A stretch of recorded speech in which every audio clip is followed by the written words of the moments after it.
After a spring that was one of the rainiest on record, you can well imagine farmers are hoping for more sunny skies to help their crops. But in the last 2 weeks, crop prices have dropped about 25%.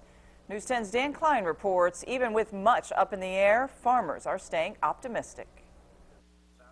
In a profession which understands the true meaning of the phrase, the 2011 growing season has been one of feast or famine. Because of heavy yet isolated storms, great-looking crops in one place, but just down the road, still too muddy. I think we've got a good opportunity to come in with a pretty good crop yet. This even though Ed Chu has given up on 20% of his acreage where the land is still too wet to get into. And by now, it's too late. It's been a really odd year again. Farming experts say it's been hit and miss all over the Wabash Valley, with farmers in southern counties like Sullivan and Knox usually faring worse than those in northern counties like Vigo and Vermilion. Adding to the weather uncertainty is price uncertainty. In just 2 weeks, the price of corn has fallen from $8 a bushel to $6. This year, the market has been particularly volatile. So we can see a substantial increase in corn prices one day, and then the next day, see that all taken away, plus more, just from the standpoint of how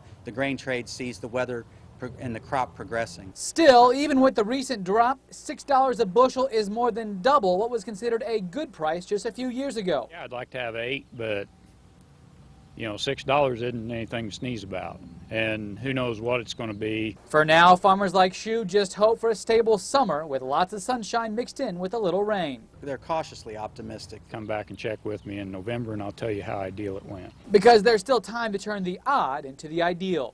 Reporting in Vigo County with photojournalist John Tim, Dan Klein, News 10. Well, all the early rain means crops have not developed very deep roots. So having some rain throughout the growing season will be even more important than usual.